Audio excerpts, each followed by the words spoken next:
¿Qué es la asociación en participación? Pues bueno, antes que nada, muchas gracias por el tiempo. Gracias por el espacio que nos otorgan para estar con ustedes y platicar un poco de estos temas que, si bien es cierto, se han venido repitiendo año con año, pues siempre quedan ahí, como bien lo dice, el monstruito Así le llamo yo por... Es correcto. Perdón por la comparación, pero así es. ¿Por qué? Digo, para poder entender un poco de lo que estamos hablando, habría que entender el dónde nació, a final de cuentas, la asociación en participación. La asociación en participación nace o se otorga como una facilidad a principios del siglo pasado.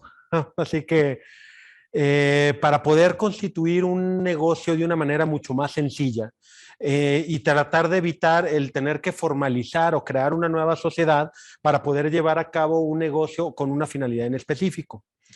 Dicho de otra forma, era un contrato, por eso es que se maneja en la legislación actual como un contrato.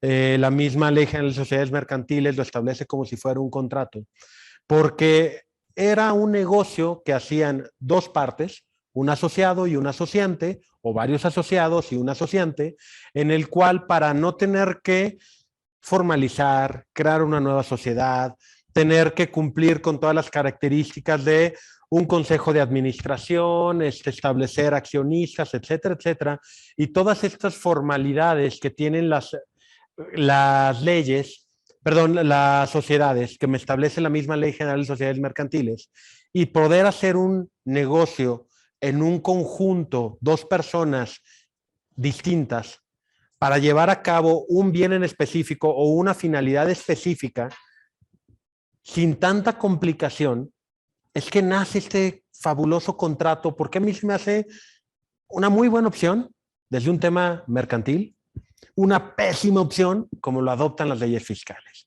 ¿Dónde nace el monstruo? Como bien lo dijo. El monstruo nace cuando la ley fiscal no entiende por completo este contrato o este convenio y busca o lo pretende regular, y al meterle la regulación ve y se da cuenta que no lo puede regular como un contrato, sino que le tiene que dar una personalidad jurídica, le tiene que dar una finalidad y lo tiene que considerar como una persona moral para un efecto de contribución.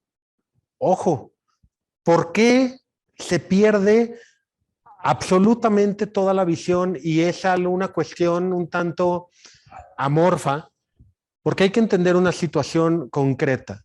Las leyes fiscales son leyes o regulaciones que surgen en consecuencia de un acto mercantil, claro, para darle forma y para que el mismo acto contribuya y cumpla con las obligaciones constitucionales de contribuir al gasto público.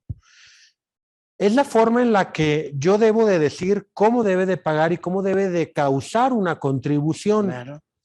¿Dónde se pierde? Las leyes fiscales no deberían de crear actos de comercio, no deberían de crear personas jurídicas. Este monstruito nace porque una entidad que no es una persona jurídica, fiscalmente hablando, para poder normarla y regularla, no le interesa y crea un ente fiscal especial cuando se trata de este convenio. Con una serie de imprecisiones mercantiles. Totalmente. No hay una base mercantil para ser tratado como lo trata la legislación, una persona moral. Ahora, yo creo que también las leyes fiscales pierden un tanto su esencia recaudatoria cuando se meten a la regulación de figuras desde el punto de vista jurídico y mercantil. Sí, claro. A final de cuentas pierde la esencia porque nos vamos más allá de lo que una ley fiscal debería de normar. Así es. Una ley fiscal está facultada y debería de normar el acto de comercio y la consecuencia de la contribución. La recaudación, básicamente. Cuando yo me extralimito y genero y creo al sujeto y en sí regulo un acto de un sujeto que no está previsto en ninguna otra ley, es donde causa conflictos. Primera pregunta que yo le haría a la audiencia y que sería para cuestionarse es, ¿qué sujetos generan las leyes fiscales? ¿Qué sujetos crean las leyes fiscales? Ojo, Si bien es cierto, la ley del impuesto sobre la renta me establece que hay personas morales y hay personas físicas, no las debería de crear. No debería decir yo genero y creo una personalidad. Yo, yo regulo personalidades jurídicas. Si bien es cierto, hay personas morales, que quiere decir que están constituidas por varias personas o por varios socios o accionistas, o personas físicas que precisamente son personas que actuamos sujetos directamente, que somos, tenemos la personalidad jurídica, somos nosotros, Armando, es aquí David, somos personas independientes que a final de cuentas la creación de esta personalidad no la establece la figura. ¿En dónde sí le establece? Cuando hablamos de asociaciones en participación. De una manera errónea, me dice que se considerarán personas morales para efectos del impuesto sobre la renta, adicional a todas las leyes, a todas las sociedades que establecen la Ley General de Sociedades Mercantiles, las asociaciones de personas, etcétera, entre otras las asociaciones en participación. Si yo me voy a la asociación en participación y la veo desde un punto de vista mercantil y civil, ¿dónde vienen normadas? Se norman en la Ley General de Sociedades Mercantiles, en el artículo 252, del 252 al 259, y me establece que a final de cuentas no van a ser una sociedad, porque ellos los entienden como si fueran un contrato. Ojo, señores, ¿qué es un contrato? Un contrato, a final de cuentas, es la obligación que nace entre dos partes y que regula un acto de comercio entre las mismas. ¿Cuál es la diferencia aquí? Regula un acto de comercio entre las mismas que tiene una consecuencia ante un tercero. Claro. Y que va a buscar el encontrar el acto de negocio, de lucro o de obtención de una riqueza, no entre las partes, sino ante un tercero y la explotación de los bienes que de forma conjunta decidieron estas personas entrar para poderlo hacer ante un tercero. ¿Existen otro tipo de contratos como una asociación en participación? Claro. Al final de cuentas yo tengo fideicomisos y un fideicomiso es muy flexible y es básicamente lo mismo. A final de cuentas, yo puedo tener un contrato de fideicomiso en el que tengo de fideicomitente a una persona A, tengo de fideicomitente a una persona B, tengo a final de cuentas un fideicomitente que es una tercera persona y adicional, una es, yo puedo meter bienes y a su vez puedo ser beneficiario de dichos frutos del fideicomiso.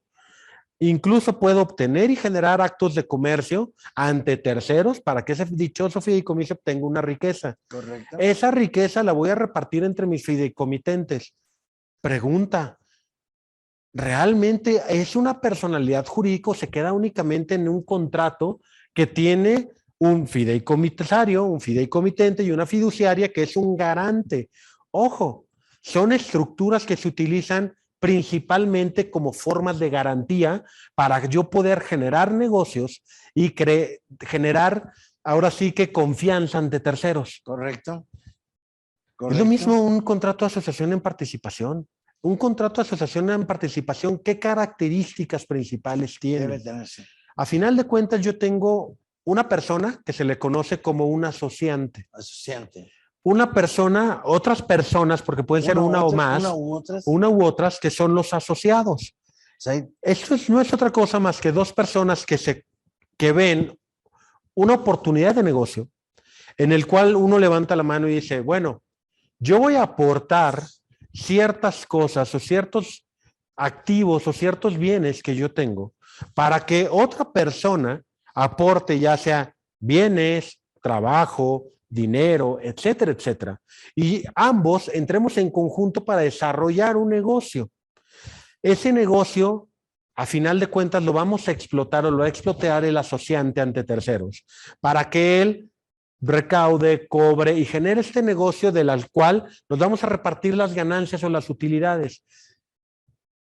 Si recordamos un poco dónde nació, por qué era tan importante saber o quitarle este formalismo, les voy a poner un ejemplo para que quede muchísimo más explicado de una forma más coloquial y más sencilla.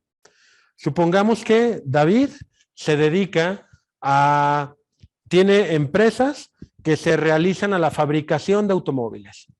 Yo me dedico a la fabricación de tableros. A final de cuentas tenemos un negocio en común porque yo puedo ser una persona que le estoy vendiendo, soy proveedor de David, no tenemos ningún problema.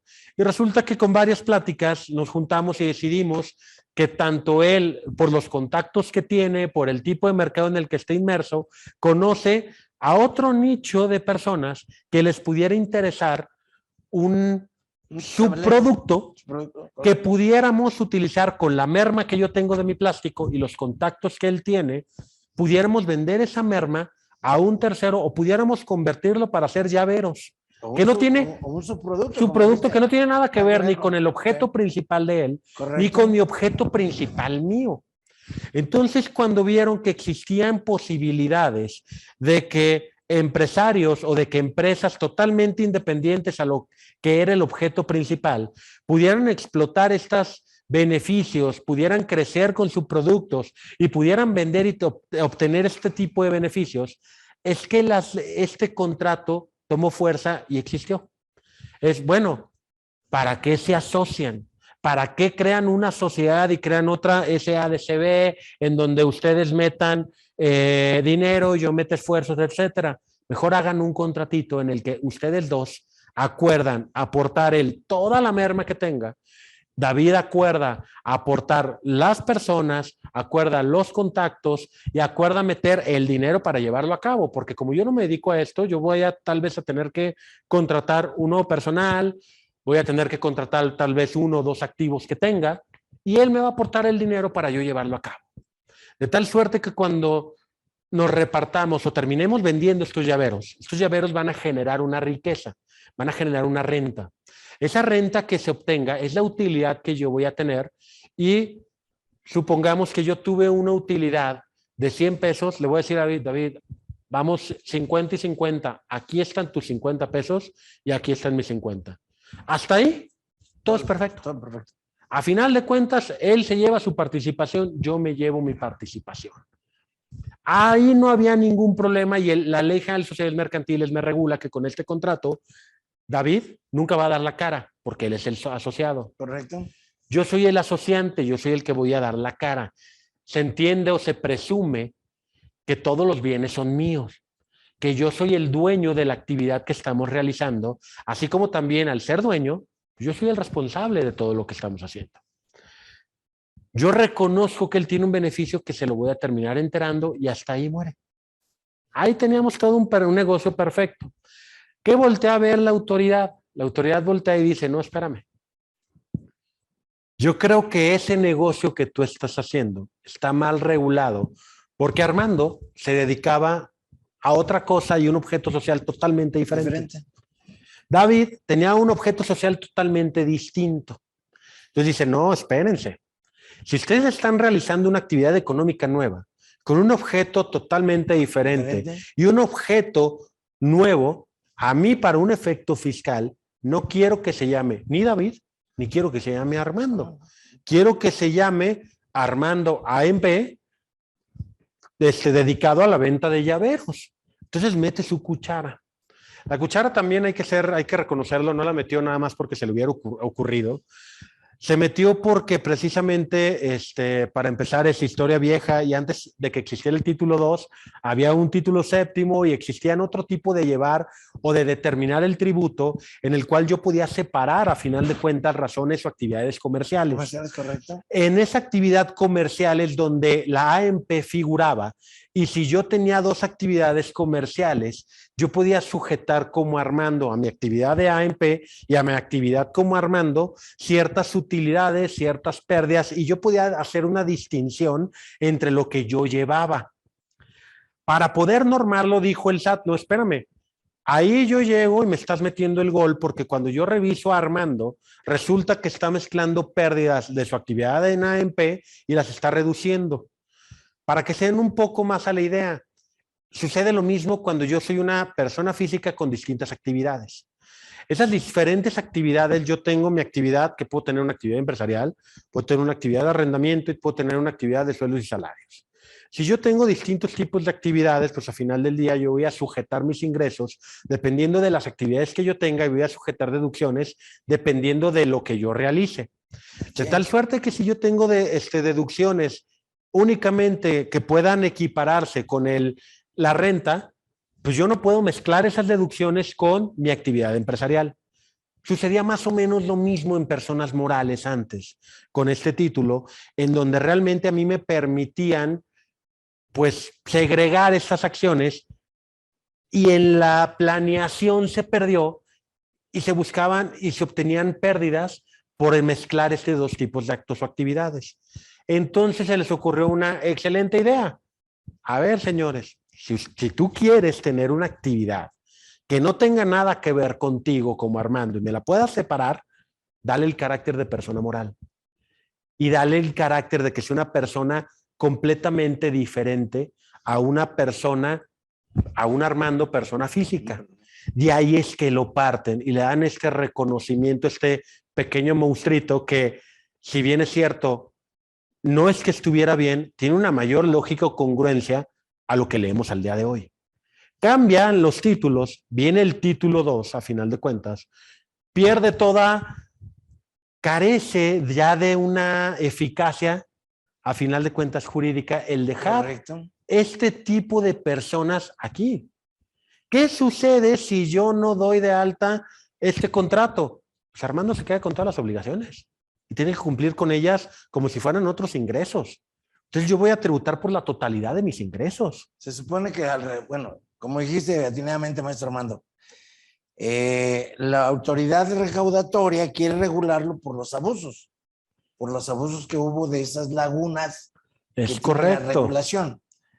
Pero nos damos cuenta, lo quiere regular para facilitar el cumplimiento de obligaciones tributarias, pero nos damos cuenta que les falta a veces el cómo y nos los dificulta un poco más.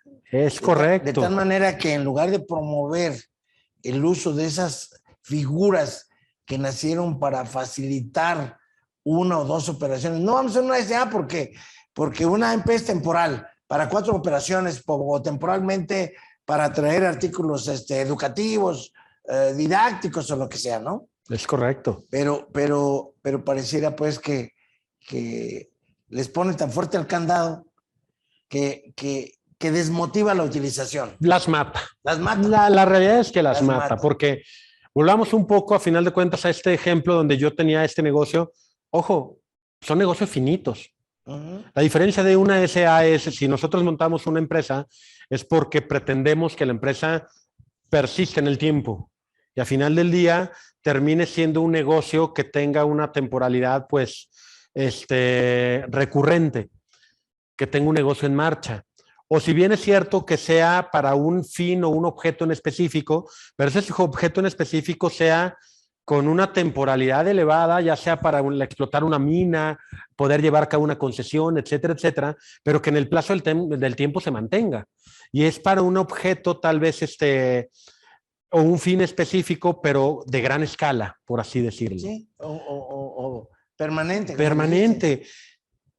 La asociación en participación, por lo general, se distingue porque sus objetivos son finitos, son de una duración mínima, son tal vez nos asociamos mientras dure esta línea de producción o nos asociamos mientras estemos vigentes durante 6 meses, punto. Un año. ¿Para qué voy a gastar en crear una persona moral, tener que cumplir con todas las regulaciones, tenerle que poner incluso en el plazo de duración? Pues no me va a durar ni un año, tal vez. Pero ya nos encontramos ante algún aspecto incompleto. Sociedad mercantil me regula el contrato de acción en participación. Es correcto. Código Fiscal de la Federación le da el tratamiento de persona moral. Así es. Pero me voy al derecho común y en el 25 del Código Civil no está reconocido como persona moral. Es correcto. Ahí viene entonces otro gran problema. Al dejarlo en un tema de contrato, la Ley General de Sociedades Mercantiles es congruente con la regulación civil. La regulación civil, a final de cuentas, no le voy a dar a un contrato personalidad jurídica propia. Correcto. ¿Qué es personalidad jurídica propia? A final de cuentas es que esta persona o este contrato pueda obligarse ante terceros. Ser obligado y obligarse a cumplir. De dicho de otra forma, es totalmente diferente o es totalmente distinto a las partes que lo componen. En la asociación en participación, al ser un contrato, no es diferente. Entonces, una cuestión bien interesante a final del día en el tema fiscal. Fíjense que a todo dar para las leyes fiscales. Sí te doy personalidad jurídica para la obligación, pero no te doy personalidad jurídica para el cumplimiento o para la garantía o para el riesgo. ¿A qué me refiero con esto? Una SADCB, una SDRL, cualquier sociedad que tiene personalidad jurídica propia, puede llegar y puede obligarse directamente. Yo soy una empresa y me obligo con David a surtirle tazas de café. Estas tazas, a final de cuentas, yo las regué, estuve medio patarato al momento de sacar los números y resulta que yo perdía. Yo me obligué con David y David creyó en mí y me otorgó un préstamo. Ese préstamo yo no lo puedo cubrir. En no poderlo cubrir, yo le digo a David, ¿sabes qué, David? Mi empresa nada más vale 10 pesos. Te debo 14. David va a decirme, no, a mí págame los 14. Pero cuando vea que no tengo, lo primero que me va a hacer David es, híjole, o me garantizo con algo, dame los 10 que tienes. Yo sé que no te puedo cobrar otra cosa porque a Armando no lo puedo tocar. Yo le presté a la empresa SA de Armando. Okay. Como esa empresa SA es diferente y es una persona jurídica independiente, Armando, diferente. Entonces la obligación de pagarle a David nada más la tiene la empresa. No la tengo yo. Entonces, esta empresa nada más va a poder cubrir hasta lo que vale y las aportaciones que tiene. Correcto. Y únicamente le va a poder regresar a David los 10 pesos que tiene. David no va a poder ni perseguir a mí, ni obligarme a mí, ni tratar de que yo le pague porque no, somos totalmente diferentes y distintos. Eso es una personalidad jurídica porque yo no me obligué con David, se obligó la empresa. La persona moral. Ahora bien, yo tengo una asociación en participación.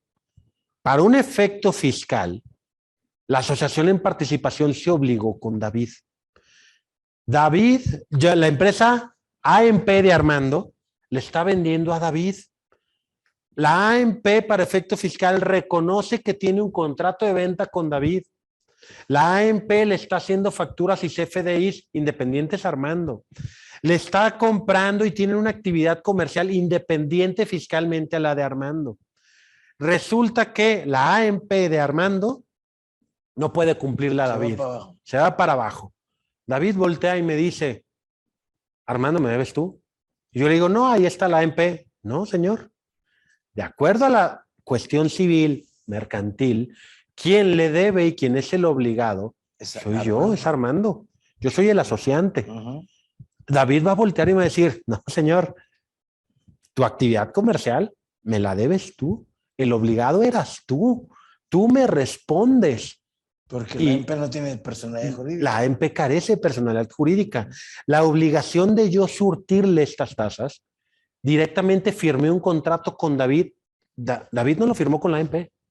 David lo firmó con Armando. Y Armando tiene que cumplir. Para un efecto fiscal, es un CFDI diferente. Claro. Le está timbrando una persona distinta a la de Armando. En la denominación de la AMP para efecto fiscal se puede llamar Armando AMP o le puedo yo poner un nombre diferente a Armando y le puedo poner tazas y café AMP. Aquí la diferencia con una SA es que no tienes que pedir autorización del nombre en relaciones exteriores. Es correcto, porque no existe. No existe, correcto. La autorización entre relaciones exteriores es si el Código Civil me reconociera una personalidad jurídica independiente. Correcto. Por eso es que no le tengo que pedir nada. Correcto. Es un nombre simplemente comercial. Del 25 del derecho común. No está en la definición. Algunos aspectos que se dificultan desde el punto de vista práctico, maestro Armando. La aportación de un bien a la AMP es enajenación para efectos fiscales. Es correcto. De hecho, aquí empieza a haber ciertos problemas. La aportación de los bienes a final del día, desde ahí por eso les digo, fíjense el juego que tiene la autoridad. Sí te reconozco por si te obligas, pero no te reconozco para los beneficios que sería reconocerme con una personalidad jurídica independiente. Porque ni siquiera para un efecto fiscal me reconoces como una personalidad jurídica independiente. Al momento en que yo te aporto bienes y servicios, se consideran que hay enajenación. ¿Por qué creen que hay enajenación? Porque civilmente el bien que me están transmitiendo deja de ser el bien de David y se convierte en un bien de Armando. Y en la definición de enajenación del 14, dice aportación a una sociedad o asociación. Una asociación. No hizo la excepción. Es correcto. No hizo la excepción excepto un MP. Así es. Entonces pudiera, sí, ahora, pues muy bien, le decimos, apórtalo al costo. Ok, yo aporto el bien al costo y tú vas a poner tus servicios. Ok, ahora, ¿en qué porcentaje del total para hacer la persona moral como el capital? ¿En qué porcentaje de ese todo toma en cuenta los servicios de Armando y el bien de David? Ahí tenemos otra dificultad. Ahí hay una dificultad enorme, porque yo les voy a dar una recomendación. A final del día, la Ley General de Sociedades Mercantiles me regula y me dice que las aportaciones se van a terminar dividiendo dependiendo de la evaluación de que meta cada quien. Correcto. Olvidémonos de las evaluaciones, señores. Pongamos específicamente en una cláusula qué participación se reconoce cada una de las personas. Y en función de eso, es lo más atinado. Para darle valor es a la correcto. De cada quien. Así es. Bueno, es un buen consejo, es un buen parámetro, maestro Armando, porque nos topamos en la realidad con eso. Oye, ¿cuánto? A veces digo, es que si yo valúo tus servicios en un 90%, vamos a tener una cucota. Sí, claro. Sí, porque... y ojo también, porque hay un gran problema. Podremos decir, lo puedo evaluar la participación en determinados porcentajes. Hay un problema que es una presunción a final de cuentas en cuanto a lo que yo evalúo y la participación que yo les estoy otorgando. Bueno, para repetir la recomendación, ahí tenemos que buscar que vaya proporcional directo. Sí, claro. Dejarlo proporcional y dejarlo en papel. Correcto. Es una buena recomendación. Porque si yo no lo dejo en papel, se puede prestar a varias interpretaciones. Ahora, aún con esto, existen imperfecciones dentro de la ley fiscal, porque salvaguardan ciertas presunciones en materia fiscal a las personas o a los auditores que me revisen. Al momento en que yo aporto, supongamos que en el contrato de participación se acuerda que David va a meter el bien de unas oficinas y me va a transmitir un bien inmueble. La evaluación del bien inmueble puede estar valuado en 3 millones de pesos y dejamos en un 50 y 50 y me dicen, bueno, independientemente del valor que obtengas, el valor vale 50% aquí y vale el 50% te lo voy a dar a ti.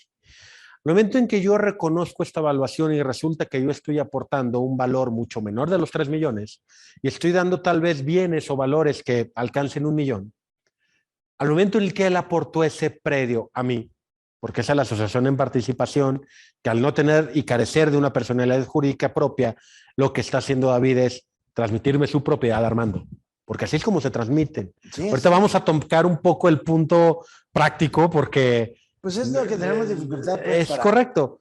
Yo estoy obteniendo un bien de 3 millones, pero yo estoy dando a cambio una participación en donde yo nada más estoy poniendo 1. Realmente yo estoy obteniendo un ingreso en bienes de 2 millones. Que no está contemplado en el capítulo cuarto del título cuarto. No está contemplado, no está considerado. Incluso muchos lo utilizan para poder dar enajenaciones disfrazadas, a final de cuentas, en donde yo valores de reconocimiento, al ser un efecto fiscal distinto al civil, lo que yo hago es, doy un bien, una casa habitación o una oficina en donde se la voy a enajenar a Armando, pero yo no la quiero comprar a los valores que representan, sino quiero pagar o tener valores menores. Entonces lo que termino haciendo es transmito la propiedad de una forma civil y la registro en una forma fiscal mediante una AMP, en donde yo reconozco que estoy aportando un bien de 3 millones, pero yo reconozco que nada más hay 1 millón y el señor ya me hizo una transmisión de dominio a mi favor. Yo creo que no debería considerarse enajenación de acuerdo con el 14. Es correcto. Pero no tiene excepción. Pero no tiene excepción. Correcto, ¿ok? Ahora, otra dificultad que encontramos ahí. Otro ejemplo, Armando. Yo voy a aportar 2 trailers para que tú distribuyas el producto que tú sabes hacer. Y es mi aportación. Como me lo puede considerar la autoridad como enajenación, porque no hay excepción en el 14. Es correcto. Te lo voy a dar al costo. Pero tengo otro castigo. no puedes enajenar el costo. Así es. Ahora, otra cosa, doctrinalmente me puedo defender, porque yo al aportar los 2 trailers no tuve una modificación positiva en patrimonio. Es correcto. Sí, entonces doctrinalmente puedo defender que no es una enajenación, no tuve ninguna modificación positiva de mi patrimonio, no tengo renta prácticamente. Es correcto. Sí. Y la otra, a final de cuentas, yo tampoco obtuve una modificación patrimonial ni aumento patrimonial, porque cuando yo recibí esos bienes, los recibí en una AMP. Para exclusivamente. Exclusivamente para darles un uso a la AMP. Tienes la titularidad, pero no tienes la propiedad. Es correcto. Porque tienes la propiedad, la titularidad limitada. A mí únicamente me lo está dando para hacer uso, una actividad nada más y específicamente para este acto de comercio, para que yo los mueva y la utilidad y ganancia y renta que yo obtenga, nos la vamos a repartir. ¿Por qué a final de cuentas genera esta desconfianza? Porque no es precisa la ley. Así es. Y luego tenemos que caer doctrinariamente en interpretaciones y decir, a ver, espérame, para mí tampoco se considera enajenación porque atando y de una forma, de una interpretación sistemática de toda la norma, no pudiera llegar a considerarse una enajenación desde el punto de vista que la renta que yo genero por la explotación de sus trailers, al momento en que yo obtenga esa utilidad, va a pagar impuestos, esa utilidad. ¿Y qué creen? La utilidad que obtenga se la voy a tener que regresar a él como dividendo. Ojo, yo no le pago, no le regreso una factura, no es un servicio, le regreso un dividendo. No me está pagando los... No le estoy pagando los 3 bienes. Le estoy dando un dividendo que es sujeto a un 10% que yo le tengo que retener a final de cuentas la AMP para pagar. Correcto. Entonces, hay obligación del entero del 10% por pago de dividendos. Hay la obligación de llevar una cuenta de CUFIN para poder determinar la utilidad y dicha utilidad, a final de cuentas, la cuca. Hay una obligación de cuca. ¿Tus servicios cómo los evalúo? Es correcto. De alguna manera otro, el bien está evaluado una cantidad. Pero yo estoy aportando servicios. Servicios, sí. Entonces, los servicios tendría que estar, fíjense, la problemática de la cuca. La cuca es una cuenta de capital de aportación que a final de cuentas, yo en una empresa normal, agarro y la fecha de la aportación son por lo general las fechas del acta si coinciden con el desembolso, porque puedo tener capital suscritos no exhibidos. No vamos a entrar en ese tema. Pero a final de cuentas yo tengo un parámetro que es un acta y tengo una evaluación que es un acta. Incluso de los servicios tengo una evaluación porque hay un acta establecida en donde en efecto yo repartí acciones y pagué dichos servicios o pagué dichas aportaciones con bienes. Correcto. Pero ¿qué creen? La cuca no le genera, si yo voy a hacer un socio industrial, ese socio industrial no va a generar una cuca. Así es. Porque no hay una evaluación de un servicio. Vamos a poner, lo evalúas. ¿Y las variantes en el futuro? No son reconocidas, no las tengo. Entonces, no hay problema. Pero aquí en la asociación en participación, pues no hay un acta. Es un acuerdo entre partes. ¿El contrato se toma como acta? El contrato se debería de tomar como acta. Tan es así que para yo poder inscribir como persona moral al contrato. Aquí hay una pregunta relacionada con esa que pudiéramos referenciarla con esa, maestro Armando. Me preguntan aquí que si el contrato de aportación debe tener fecha cierta.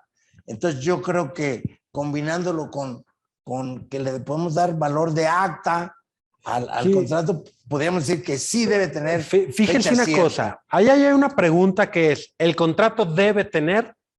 Si me voy a la literalidad de la pregunta, mi respuesta sería no. A mí la Ley General de Sociedades Mercantiles no me obliga a registrar el contrato. Correcto. Ni me obliga a darle fecha cierta para que el contrato se considere perfecto. Correcto. Aquí hay un acuerdo entre las partes. Mientras las partes lo acuerden, se considera perfecto. Pero por otro lado, la materia fiscal, y ya es por una cuestión de costumbre. Ya no es por una cuestión de obligación de parte o de hacerlo. Es una costumbre porque al final del día, para que a mí me permita incluso registrarlo como persona moral, me piden que esté reconocido. Correcto. Y al estar reconocido tiene que estar protocolizado.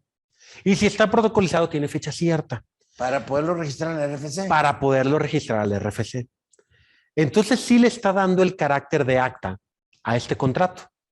Al momento en que yo lo registro en el registro público de comercio, este contrato, en ese momento yo ya le di la calidad de un acta. Yo, si me lo preguntan, sería de la idea que la CUCA, a final de cuentas, son acuerdos que en un símil de actas que yo llevo en una cuestión civil, todo adendum que yo le haga y que registre las modificaciones serían aumentos o disminuciones de capital sujetos al movimiento de mi CUCA. Tanto que cualquier aportación que se haga por parte de los asociados o asociantes a este contrato debería de quedar registrado en un adendum, darle una fecha cierta para poder decir, desde este momento forma parte de mi CUCA. Porque hay otra complejidad. Al momento de no tener una personalidad jurídica independiente, yo lo puedo entender que sean los bienes que David aporta a la AMP. David me los está transmitiendo a mí, Armando. Pero ¿qué pasa cuando Armando tiene también 2 trailers? Hay una contradicción aquí que acabas de ver. Tú lo comparaste al asociante como socio industrial. Nada más que socio industrial no participa de las pérdidas. Es correcto. ¿Sí? Y aquí, desde el punto de vista práctico, tampoco, porque él no aportó bienes. Así es. Sí, ahora mi capacidad jurídica es soportar la pérdida hasta los bienes que te aporté. Es correcto. Ahí es otra muestra de que no te los he enajenado. Por supuesto. ¿Verdad? Entonces, son míos. Sí. Sin embargo, civilmente me los va a transferir. Así es. Pero son de él. Y sí tiene una serie de incongruencias. Aparte, lo meten en la ley de impuestos sobre la renta para efectos fiscales. Así es. Y en la ley general de sociedades mercantiles. Pero yo digo, en una AMP solo puedo hacer actos mercantiles o actividades empresariales. Yo no podría otorgarte muebles o un inmueble para que tú des servicios profesionales porque es un acto civil, ya no es mercantil. Y hay un gran problema porque, a final de cuentas, no está definido, pero tampoco hay limitantes. Lo que pasa es que en la ley de impuestos sobre la renta en el 17B se dice exclusivamente para actos mercantiles, pero ojo. Actividades empresariales menciona. Ojo, pero no me lo está limitando el contrato de la Ley General de Sociedades Mercantiles, porque yo puedo terminar estableciendo un bien o, a final de cuentas, un contrato que, si bien es cierto, el contrato de asociación en participación lo puedo llevar a cabo para una actividad civil, no me lo limita a que sean actividades que tenga que realizar actividades mercantiles o empresariales. Yo puedo terminar haciendo y reconociendo actividades civiles. ¿Dónde está para mí tal vez la incongruencia? Si yo hiciese de esta forma, aunque me llegara una revisión, yo no estaría obligado a darte de alta ni darle el tratamiento de persona moral para un efecto de impuestos sobre la renta, porque el 17 me lo prohíbe. Al momento que existe la prohibición, entonces sí voy a tener un contrato de asociación en participación, no está limitado, voy a llevar a cabo este tipo de operaciones, pero ¿qué creen? Aquí sí se va a actualizar el supuesto donde va a cumplir Armando como una persona física en un capítulo de personas físicas, y me voy a ir al título 4 de la ley, en donde realmente ya sea arrendamiento o a mis actividades empresariales, pero aquí sí me van a mezclar tanto mis actividades como las actividades que se desprendan del contrato.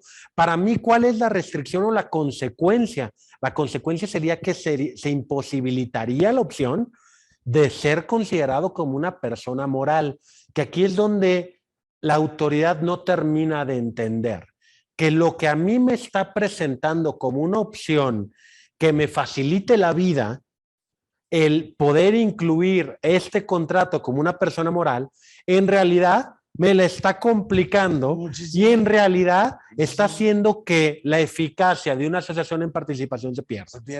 De hecho, yo les diría, para mí el contrato de asociación participación es una maravilla para un efecto de simplicidad y para poder llevar actos, ya sean civiles o mercantiles, No, y de una olvídate, forma por ejemplo, sencilla. a mí imagínate que voy y te invito. Armando, vamos a hacer una SA. Yo la voy a manejar y tú aportas los bienes. Desde ese momento en la SA, tú adquieres una responsabilidad solidaria por ser socio de la SA. Sí, claro. Y si tú me dices, no, David, mejor una AMP para que tú como asociado no tengas ninguna responsabilidad ante terceros. Por Porque supuesto. finalmente el fisco es un tercero. Así es. Fíjense la gravedad. La AMP al momento en que la metieron en persona moral, yo les voy a decir una cosa en materia fiscal, lo que toda la vida, el 69, el famoso listado, las presunciones que tiene la autoridad, los FDIs, todo este tipo de nuevas reformas un tanto recaudatorias, pero más que nada fiscalizadoras, han sido con la única y sencilla razón de quitar el famoso velo corporativo. ¿Qué es el velo corporativo? Era esa maravilla en donde David y yo constituimos una SA. No tengo que responder nosotros como socios más que por el capital que aportamos. El origen. Hasta ahí. El origen de la que importamos de España. El objetivo era permanecer en el anonimato. Claro. Los socios de la SA. Que ya no lo han ido quitando. Lo que siempre quiso el fisco fue tumbar ese velo corporativo. No puedo, vienen embargos de cuentas bancarias. No puedo, viene que tiene que estar localizado. No puedo, tengo que tener entonces operaciones que sean materialmente plausibles. No, ahora por incumplimiento de un socio, te puedo cancelar el CFD, el sello. El sello. Y a final de cuentas, fíjense cómo estoy vinculando ya socios con empresas, etcétera. La AMP es una persona moral que nace sin velo. Así es. No hay velo corporativo. Entonces yo les diría desde un punto de vista fiscal, no conviene nunca una AMP, porque precisamente eso que yo busco de establecer una persona moral, que es tener un velo corporativo, ser personalidades jurídicas independientes, tener una secrecía de los socios, pues de entrada lo estoy perdiendo. No lo tengo, lo voy a elevar a una cuestión en donde lleva una persona física, una persona moral indistinto, la responsabilidad al 100% y no nada más responde por lo que está aportando, porque a final de cuentas estamos hablando del asociante como si él nada más estuviera aportando o estuviera desarrollando su actividad. Pero ojo, como les dije, yo también puedo tener activos que estoy metiendo míos. Y puedo estar metiendo también recursos y decir, a ver, yo voy a ser la persona que trabaje porque conozco. David me va a prestar sus camiones, me va a prestar tal vez una lana, pero yo aparte tengo 4 camiones que también voy a meter. Entonces, a final de cuentas, yo estoy metiendo activos, trabajo, bienes en especie, bienes en dinero. ¿De qué soy yo obligado solidariamente ante el fisco si me determinan un crédito fiscal? Pues a lo que vale Armando. Sí. A la totalidad de lo que vale Armando. Oigan, yo inicié... Iniciando por la AMP y luego sigues con Armando. Sí, claro. O sea, si la AMP decidimos que iba a valer el contrato 10 millones de pesos, David aportó 5, yo aporté 5, llegan y tangibles. Que ahorita quitemos el intangible que serían mis servicios. Correcto. Tangibles. Ahí están las lanas aportadas. Okay. Resulta que cae una revisión, me determinan un crédito fiscal de 14 millones, para quitarle el tema, no hubo defraudación, no hay efectos de simulación, simplemente debo, no puedo, debo, sí, pago, no puedo. Se lo llevaron los trabajadores, etcétera, etcétera. Ahí David responderá hasta la cantidad que aportó. Él es el asociado. Correcto. Yo como asociante diría, pues yo nada más soy responsable también por los 5. No, espérame. Aquí hay 14. Y estos 14, con el plazo del tiempo, sigue habiendo actualizaciones y recargos del crédito fiscal del principal. Y se va incrementando. Y resulta que Armando, pues tiene otro negocio. Pues yo me voy a cobrar de lo que vale Armando. ¿De cuánto? De todo. Es una responsabilidad solidaria al 100%, en donde es el velo corporativo al no existir. Yo voy a responder por las omisiones que existan en este contrato. Si me voy a una forma civil, únicamente respondería por lo que decidimos aportar.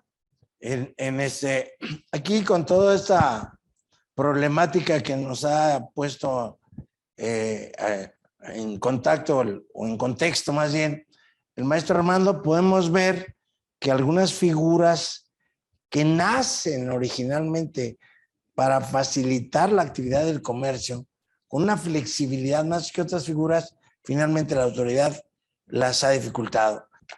Pero finalmente, mira, son figuras que necesitamos en ocasiones, como tú decías al principio, atinadamente, no vale la pena a veces que gastemos en una sociedad anónima porque va a ser una operación eventual o 2, 3 operaciones ocasionales que pueden presentarse ya sea por temporalidad o por la propia pandemia ahora, etcétera, etcétera. Entonces, yo creo que es una figura con una recomendación que siempre hacemos. Nomás no me le pisen los callos al fisco. Sí. Yo creo que también es un tema cultural a veces el entender ciertas figuras. Si bien es cierto, está mal normada, porque no está bien definida y dejaron varias lagunas. También le tenemos miedo al fisco porque creo que culturalmente estamos hechos como sociedad a la idea de hay que contribuir lo menos. ¿Cuántas veces no hemos escuchado pues yo sí pago, pero mientras menos pague y hacemos como que sí, pero terminamos pues está bien, diciendo que no? Nada más una cosa es ser eficiente fiscal, correcto. Y otra cosa es ser evasor fiscal.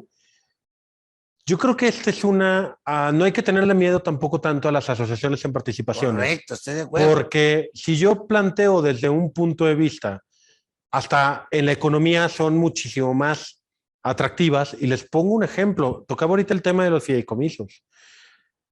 Hay un nicho de mercados que es un nicho especialmente bueno, que es el sector inmobiliario. A final de cuentas, existen de tácito cantidad de contratos de asociación en participación no escritos, pero sí pactados, prácticos, y sí platicados, y sí que están allá afuera, por la forma de trabajar. El contrato de participación, ustedes pueden escucharlo y hay distintas figuras o los conocen. Un joint venture es un contrato de participación, por amor de Dios. Tal vez no hay el asociante ni el asociado, pero sí está la persona de interés 1 y la persona de interés 2. Y a veces la variante que hacemos en el joint venture es distribuir ingresos. Sí, claro. Para ver que no estamos simulando una AMP. Es correcto. Es interesante esto. Antes de seguir adelante, perdón. ¿Cómo ve el fisco la AMP? La AMP, el fisco, para mí, es una empresa que el fisco tampoco la entiende. Es la realidad. Está grave. Tampoco lo entiende porque, si bien es cierto, no existen normatividades ni existen dentro de sus famosos criterios o dentro de reglas, etcétera. Si se fijan, le dan un apartado mínimo a la asociación en participación, porque créanme, así como nosotros tenemos esta animadversión a tener que hacer una AMP, el SAT tiene una animadversión de ir a revisar una AMP. Ellos no quieren tratar con una AMP porque no conocen el alcance, y la realidad es que quien termina revisando a las personas son los auditores. El auditor está acostumbrado a llegar y conoce que existen personas morales, régimen general, correcto, no lucrativas, etcétera, pero para él, el que le digan que es una AMP, lo ponen ¿y esto cómo se come? ¿Esto qué? ¿Cómo va a ser una persona moral si estoy revisando los estados de cuenta de una persona física? Ellos, cuando llegan a revisar a la persona física, fíjense el tema de revisión por parte de la autoridad. Agarro estados de cuenta bancarios. Al día de hoy ya agarro CFDIs timbrados, veo CFDIs, pero con pulso contra estados de cuenta bancarios. Yo fiscalizo por cómo cae la lana en el estado de cuenta. Y a través de ahí considero que todos los depósitos son ingresos y todas las salidas son gastos. A mí la AMP tampoco me dicen, tú no puedes llevar armando esta cuenta y esta cuenta. Eso lo hago yo por organizado. Pero yo puedo mezclar las actividades y decir, este CFDI que me pagaron, me lo pagaron y existe la cuenta de AMP. ¿Por qué? Porque en la cuenta bancaria ningún banco le va a abrir una cuenta a Armando AMP, porque no tiene personalidad jurídica propia. Le va a abrir una cuenta bancaria a Armando. ¿Cómo la ve el fisco? Como una complicación. El fisco no quiere presumir ni quiere tratar de que mi contrato sea considerado una AMP, porque tengo este gran problema de tener que determinar una utilidad sin considerar el 100% de los ingresos de Armando. Tengo que considerar y tengo que empatar que Armando tiene 500 FDIs y la AMP tiene 1,200 FDIs y en mi cuenta bancaria hay 5,600 depósitos. ¿Qué tendría que ser el auditor? El auditor tendría que agarrar y decir, esto es de Armando, esto es de la AMP, de Armando AMP, esto es de Armando AMP, Armando AMP, Armando AMP. Vamos a suponer que por los ingresos lo logras. Ahora vete a las deducciones. Y luego vienen las deducciones. Tengo que establecer qué es de cada quien. El fisco, ¿por qué creen que no presume tantos contratos que hay afuera? No quiere agarrarlos y presumirlos como si fueran AMP, porque quiere evitarse el problema de tener que hacer esta chamba. Identificar ingresos y deducciones por actividades diferentes. Yo prefiero presumir que todo es una persona física y entonces me voy y determino, ya sea persona física o moral, porque tampoco es que esté exento a el A o el B. Prefiero tratar con uno solo a tratar con dos entidades. Entonces, el 100% del universo que estoy revisando de cuentas bancarias pertenecen a Armando. Si yo fuera, por eso les digo, no le tengan tanto miedo a las AMP. A veces la complicación administrativa es un buen elemento o argumento de defensa o es un buen elemento de planeación. Este tipo de cuestiones en donde yo puedo, él me aporta un camión, yo tengo camiones y tengo dividida mi actividad. Perfecto, tengo divididas actividades. Ojo, puedo ser responsable solidario de un crédito o de una obligación omitida, pero hay que tomar el primer paso. Determíname el crédito. ¿Cómo me vas a determinar el crédito? Si yo tengo varias operaciones, pues yo sí te voy a decir, estos son mis ingresos como AMP. Revisa nomás la AMP. Oye, Armando, pero te estoy fiscalizando también, Armando. No, espérame. Esto es un nuevo acto administrativo en donde tienes que venir y compulsar a Armando. Yo te pasé mis estados de cuenta bancarios y estos son de la AMP. Y Armando AMP. Y también hay actividades de Armando. Oye, sepáramelas. Aquí están los FDIs, aquí están los estados de cuenta. Determíname tú el crédito. Y cuando me determinen un crédito fiscal y terminen determinándome y me van a agarrar todas mis operaciones y todas mis actividades, mi respuesta y mi defensa es tan sencilla como la autoridad no consideró todos los actos de mi AMP y no existe la restricción de yo llevarla acá. Entonces, aquí te demuestro, tribunal, y me dan hasta una nulidad para efectos. Y el tener o el poder evidenciar complica la operación. El crédito fiscal, a veces le tenemos un pavor, pero ven y determínamelo. Si hay algo, ahorita con el anuncio que estaban haciendo de los FDIs y de todo este tipo de cuestiones, si hay algo que ha buscado la autoridad es simplificarse la forma de fiscalización. Y mientras más trabajo les cueste determinar un crédito, menos le quieren entrar. Quieren que el CFDI lo diga todo. A final de cuentas, esto también es atractivo de las asociaciones en participación. Si cada vez le están quitando más el velo corporativo a las empresas, pues yo sí tengo una operación complicada y yo la tengo bien identificado, que la autoridad me lo identifique va a estar difícil. Que me determine un crédito va a estar complicado. Entonces también a veces es atractivo hacerlo o tomarlo bajo esta perspectiva. Ahora la ampliación del concepto persona moral. Yo soy tu asociado. ¿Tú debes darme de alta como socio, como si fuera persona moral? No está. ¿No de hecho, contempla? A mí a final de cuentas, con todas las nuevas regulaciones que hay, fíjense cómo, ni siquiera me voy a cómo se da en la ley. Vámonos a la exposición de motivos que motivaron estos cambios de encontrar a los socios controladores o a los beneficiarios como tal. En ningún momento me habla de una AMP. En ningún momento. Incluso si yo me voy a la interpretación, cuando sale en la exposición de motivos, me dice que por las consecuencias y al existir este velo corporativo, se identifican que hay personas que han venido utilizando vehículos que separaban sus obligaciones y que no dejaban entrever quiénes eran los beneficiarios que estaban moviendo. Entonces, desde ese punto de vista, yo ya me salí de una AMP, ni siquiera van por mí. Aquí no hay, si hay algo que toda la vida ha tenido una AMP, O sea, al no tener un velo corporativo, el SAT sabe perfectamente que está tratando con Armando. Y no tengo por qué a los asociados. Es correcto. Yo a los asociados no tengo por qué darles. ¿Por qué? Porque bajo un estricto sentido, el único beneficiario controlador, en este caso sería yo. Incluso el que me está dando el voto de confianza de que yo no me quede con sus camiones es David.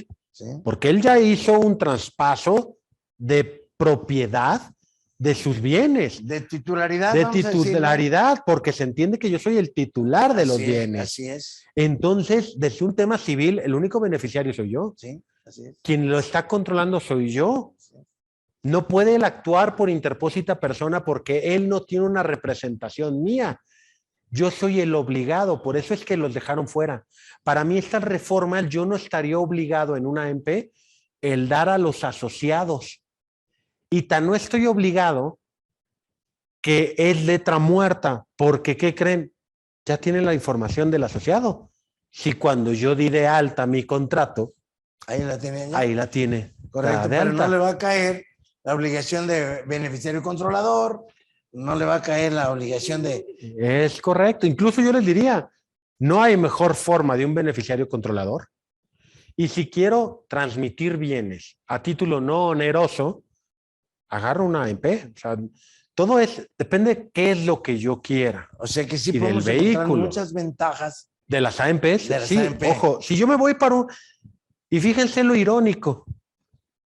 No hay ventajas para lo que fueron hechas desde mi punto de vista, que es un acto de comercio en común en donde le estoy poniendo un velo corporativo, en donde lo estoy haciendo y llevando de una forma bien, porque yo lo que pretendo es una renta, distribución, etcétera, etcétera. Entonces yo me estoy comiendo todo el riesgo como Armando. Pero o sea, ¿qué pasa? ¿podemos decir que es una forma de proteger a tus asociados? Sí, yo lo vería de una forma... Digo no de proteger, sino de no presentarlos ante el fisco, vamos a decirle así. Yo diría no tiene velo corporativo. No tiene velo corporativo porque no existe, porque no tengo obligación de darlos. Y la otra,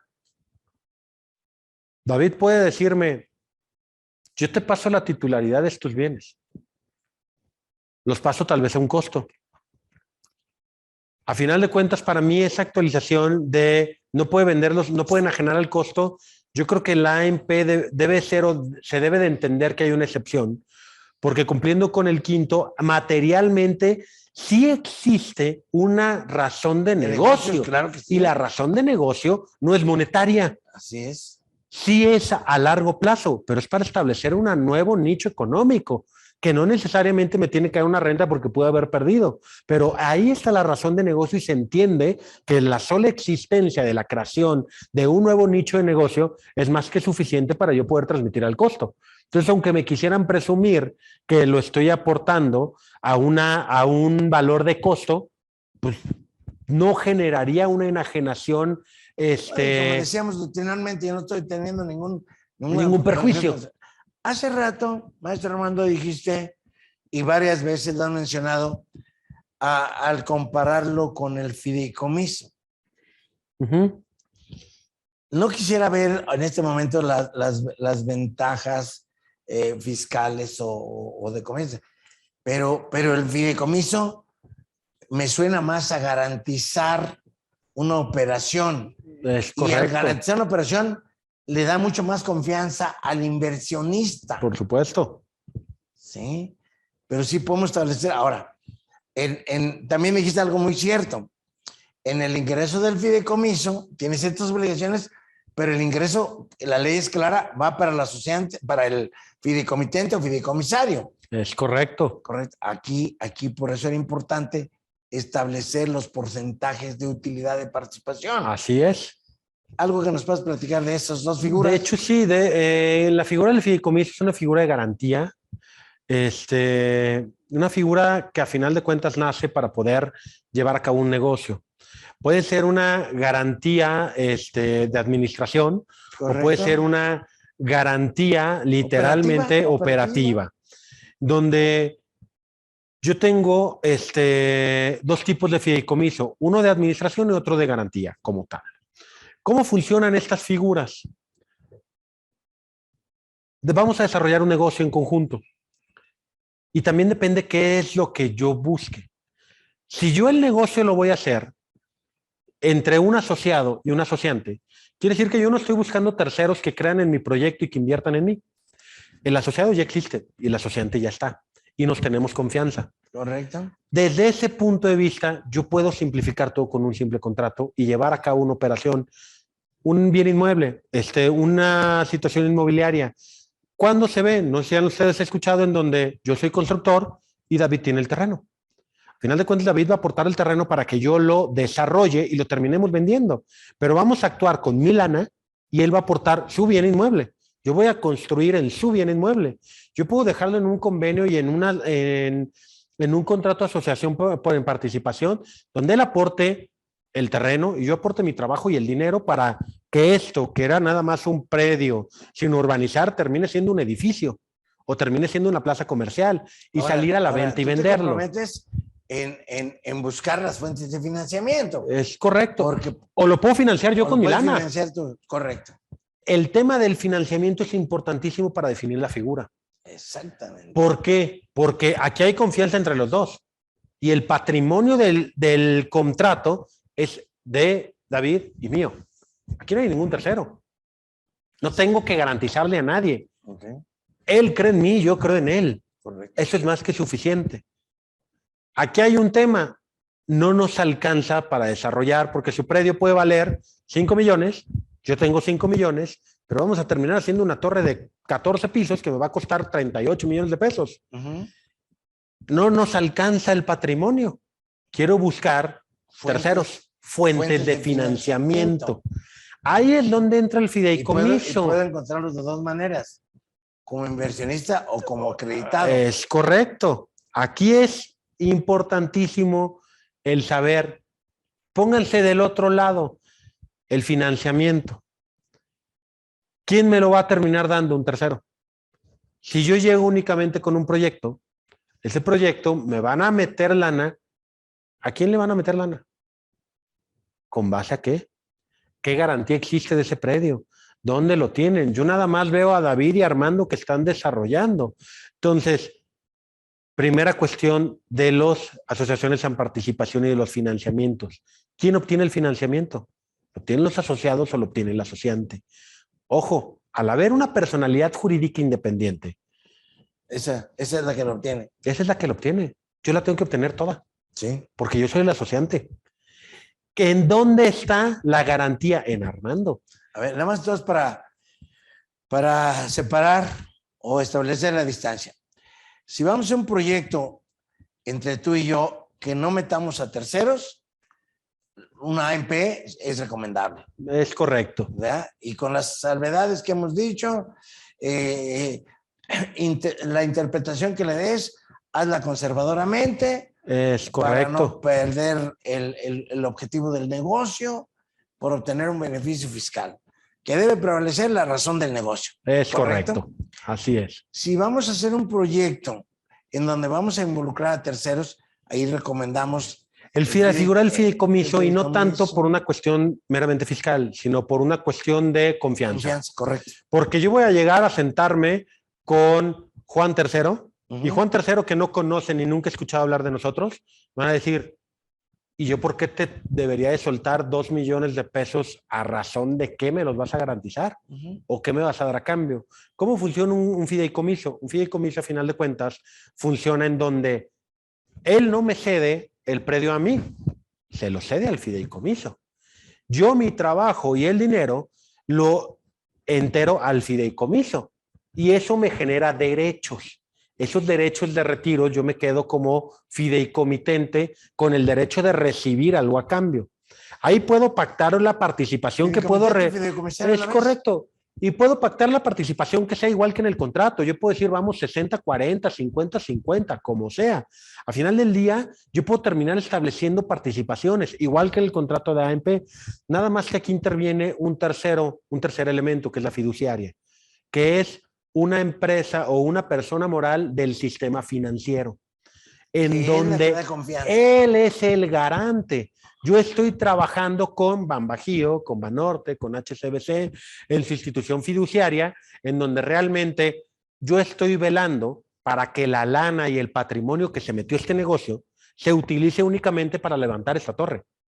De tal suerte que para que Armando pueda disponer del terreno y del dinero que aportaron todos los fideicomitentes, porque mientras más personas inviertan se convierten en fideicomitentes, ellos están garantizando que yo voy a hacer buen uso de la lana. Y me voy a poner ciertas metas en donde les voy a decir, al año tengo que obtener una licencia de construcción. A los 2 años tengo que haber levantado o tener al menos la estructura, etcétera, etcétera. Entonces, esos plazos de dar confianza me van soltando ministraciones, la fiduciaria, para que yo vaya teniendo un avance y no me vaya con todo el dinero y les da una confianza a los terceros.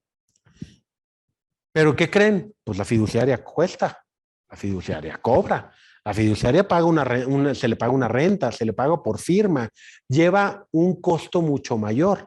Por eso es que hay que evaluar bien qué es lo que quiero. A ver, no, voy a hacer un comentario y posteriormente una pregunta. Bueno, ya nos dijo el maestro Armando la diferencia entre fideicomiso y AMP. Y pareciera que a pesar de que el fideicomiso también es solamente un contrato, sin embargo la ley prevé que puede llevar a cabo actividades empresariales, pero no se me sale de la figura de contrato. Aquí los contribuyentes es el asociante y el asociado. Y quiero regresar con esa pregunta a la AMP. ¿Hubiera sido mejor que la AMP fuera para desarrollar y alguien cumplir las obligaciones, pero al final cada uno de ellos ser contribuyente?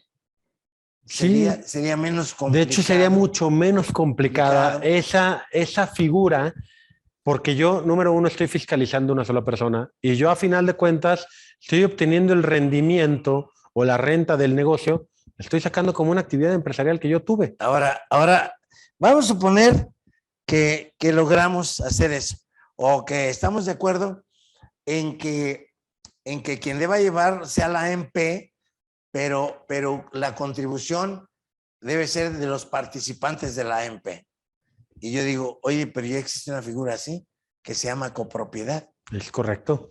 ¿Verdad? Así es. Entonces ahora me surge la idea, ¿qué me recomiendas, maestro Armando? ¿Un fideicomiso, una AMP o una copropiedad? Ahí a final de cuentas depende mucho de el giro, cómo lo voy a hacer o qué pretendo hacer y quiénes le van a meter billete para la inversión. A final de cuentas tengo una figura que es un fideicomiso, que esa es una figura para garantizar y jalar inversión de un tercero. Correcto, muy bien. Tengo una confianza que a final de cuentas se da en donde yo únicamente, él cree en mí como asociado. Yo como asociante llevo toda la obligación fiscal y tengo tal vez un perjuicio por un efecto fiscal, pero también tengo un beneficio que es civil, que se presume que todo lo que yo tengo pues queda a mi nombre. Y para que David me lo pueda reclamar, tiene que darle valía a este contrato. Y para poder recuperar lo que él invirtió, tiene que darle fuerza a este contrato. De tal suerte que lo que yo estoy desarrollando, en primera instancia se entendería que yo soy el titular y yo soy dueño. Entonces, aquí hay una cuestión en donde la confianza puede verse vulnerada entre las partes. Tu comentario me lleva a una reflexión que quiero mandar como recomendación. Es importantísimo cómo entro yo aportante de bienes y el de servicios a una AMP. Es correcto. Pero es mucho más importante cómo salirnos. Así es. Y hacerlo desde un contrato desde el principio y establecerlo en el contrato desde el principio. Si no lo ponen, ojo. Lo que va a suceder lo que te dices esto. Es correcto. Me voy a ir a una norma de reembolso, como si estuvieran dando reembolsos. Y el tema importantísimo es la evaluación. Exacto. Porque ¿en dónde dejó de ganar o empezó a perder Armando en esta mezcla de actividades? Ahí hay un gran problema. Porque a final de cuentas, Armando es una figura que, como les dije, así como se le puede confundir al fisco de una revisión, se le puede confundir a los asociados. Ahora, en la AMP no vas a conservar el valor del bien contablemente porque lo vas a depreciar. Es correcto. ¿Y qué regreso? ¿Y qué regresas? Yo regreso un valor depreciado porque hay un reembolso. Si yo no definí cómo regresarlo en el contrato, Me voy a ir a la literalidad de la ley y hay un reembolso en donde lo que yo aporté ya no vale. El valor es cero, porque lo El valor es depreciaste cero. completamente. Yo ya me quedé con él. Civilmente, ¿cómo me lo quitan? ¿Qué me vas a regresar? ¿El retorno es dividendo? ¿Es reembolso? Ojo, tendrá que ser reembolso a valores fiscales siempre y cuando exista todavía la cosa. O existe el bien o el negocio. Si yo demuestro que hay pérdida, ¿qué reembolso? Porque pudieron tomármelo hasta como donación. Es correcto, yo ya no reembolso. Si no hubo utilidades, si no tengo dividendos por repartir, ¿Qué reembolso? ¿qué reembolso? Ni valor del activo. No tengo valores, es correcto. Y entonces, aquí el perjudicado va a ser el asociado. Copropiedad. Claro. Copropiedad entramos los dos y somos copropietarios de un bien valor, en donde definimos porcentajes. Es correcto. Bien presente o futuro. Bien presente, futuro, en donde ambas personas somos dueños de la cosa en distintos porcentajes. Claro. Que distintos porcentajes para poderlo enajenar, no lo puedo subdividir si no tengo la autorización del copropietario. Protege a las partes, de las mismas partes. Y se protege ante terceros. ¿Cuál es la desventaja? Soy responsable, solidario en mi porcentaje de copropiedad. En cuanto a la responsabilidad solidaria, ¿el asociado es responsable solidario? En cuanto a las responsabilidades, a final de cuentas, fiscalmente no. Me voy con el asociante. Yo voy enteramente contra el asociante. Los asociados no terminan siendo responsables porque a final de cuentas se presume que quien realizó toda la actividad, todo el impago, toda la defraudación, fue el asociante. Era el único que podía tener la representación ante el fisco. Ojo. Pudiera ser otra ventaja de la AMP. Es correcto. El asociado no es responsable solidario de las contribuciones omitidas del asociante. Así es. ¿Correcto? ¿Por qué? Porque el asociante está actuando en su personalidad. Y quien se entiende que está omitiendo el tributo es el asociante. Una pregunta, maestro. ¿Puedo yo aportar dinero a una AMP? Puedo aportar a final de cuentas, no me lo limitan, no existe una limitación como tal. Para un efecto fiscal, yo en mi primera respuesta les diría, sí se debe de poder, sí se puede aportar dinero, porque no me define si son bienes materiales o bienes líquidos. Aquí es la presunción, a final de cuentas, del ingreso lo que tiene la autoridad. Al haber establecido un depósito, se puede presumir que hay un ingreso.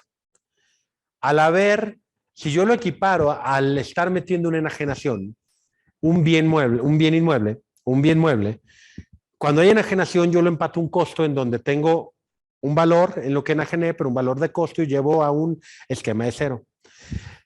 Para mí, el aportar el efectivo se puede porque no existe restricción desde el contrato que me señala la Ley General de Sociedades Mercantiles. No hay restricción. No hay restricción. ¿Cómo se va a ver? Para mí tampoco hay un ingreso en la aportación del ingreso. ¿Por qué? Porque no hay un ingreso. Porque precisamente... Pero sí va a haber un depósito en tu cuenta. Pero no hay una modificación patrimonial porque yo adquiero una obligación de retorno como asociante. Eso es lo interesante. Esa es la parte que quería que me contestaras. Tienes una obligación de retorno. Confirmo la pregunta que hice hace rato. Es importante cómo entro, pero también es importante... ¿Y cómo salgo? Si yo lo que aporté no fueron bienes, yo no tengo una evaluación, yo entregué dinero. A final de cuentas, el dinero que tú me vas a regresar va a haber una cantidad líquida.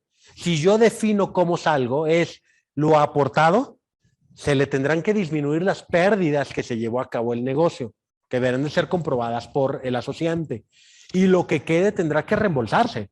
Esa pregunta, o lo que estamos analizando ahorita, que yo pueda hacer una AMP en la que yo, asociado, aporte dinero al asociante para que lleve una actividad, es sumamente interesante, porque pareciera que es un mandato.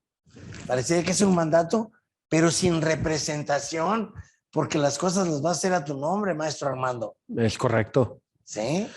Así es. De hecho, el origen de la ley y el por qué también se estipula que es una persona moral, quitando si me conviene, no me conviene, etcétera, y quedándome nada más en el negocio como tal. Es un contrato que a final del día una parte, que es un asociado, le está inyectando a un asociante dinero, capital de trabajo, bienes muebles, bienes inmuebles, etc. Correcto. Entonces, con la esperanza, no de que yo le regrese el reembolso de esto, de la cosa aportada, sino que genere una renta, genere una utilidad y se lo regrese. Diferencia de joint venture, él me va a generar una prestación de un servicio y aquí va a haber un ingreso reconocido, en donde la renta de este negocio, él me lo va a terminar facturando, porque al final de cuentas yo te voy a reconocer un ingreso que te voy a enviar para allá. Correcto. Y va a haber un ingreso. En una asociación en participación, no hay factura. No hay ingreso. No hay ingreso, hay dividendo. Hay dividendo. Lo que yo regreso es un dividendo. Y su participación es un dividendo. Me genera también una cuca. Una cuca que lo que yo saque y le reembolse a él, a final de cuentas, va a ir exento de un pago de un tributo, mientras sea un reembolso de capital, que obviamente me tengo que sujetar a las normas de los reembolsos para ver si no estoy distribuyendo dividendos, etcétera, Con etcétera. el beneficio de que es correcto. de la actualización del... Así es, lo voy a actualizar y él tiene derecho a que yo le regrese lo que él aportó en mí en el contrato y se lo entere. Vía contractual, ojo, él nunca deja de tener el dominio del bien. Yo voy a ser el titular, pero el dueño es él. Él me va a transferir bienes que él no renuncia ni me está otorgando ni me lo está donando. Yo al término de la cosa se los voy a regresar. De ahí la importancia de especificar qué le regreso. Hablamos ahorita de una depreciación. Hablamos ahorita de si ya me acabé el bien. Ojo, también hay un golpe para mí, así como para el asociado como el asociante. Yo tengo que ponerle en él la cláusula de retorno. Yo te di estos bienes para operar. Tu obligación es mantenerlos en un estado óptimo. De tal suerte que cuando se termine el objeto por el cual existe el contrato, tú me vas a regresar los bienes que yo te entregué. Me vas a regresar 1000 vehículos, reconozco que tienen un uso normal, pero me los vas a regresar en buenas condiciones. Y ahí establezco que se entiende por buenas condiciones. Me vas a regresar la lana que yo te invertí actualizada y ahí te va.